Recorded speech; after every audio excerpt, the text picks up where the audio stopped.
Okay bos, saya nak tanya, siapa nama you? Ong, ONG Ong. Ong, okay. Ada je company-company lain yang jual pagar dengan harga lebih kurang je macam ni. Kenapa tak ambilkan company lain je? Sebab company lain dia jual untuk stainless steel. Oh, standard steel punya lah. Ini fully aluminium lah. Okay. So itu ada beza lah.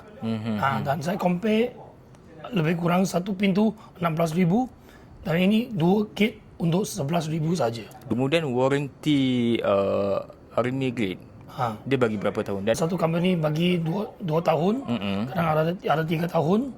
Okey, ini Army untuk 5 tahun. 5 tahun berkenaan dengan bila ada kerosakan. Ya. Okey. And then 1 year claim one time untuk hit itu motor kereta langgar. Itu motor dia boleh claim 1 year satu kali lah. Selama 5 tahun lah. Lepas tu semasa buat pemasangan, sebab you pakai tiles ni, sebab pakai tiles agak susah nak buat installation sebenarnya. Okay. So macam mana dengan pemasangan masa Okay, first? so far in process, so far installation and so on is tak ada masalah lah. Tak ada masalah, so far semua berjalan dengan lancar lah. Boleh lah. Okay, faham.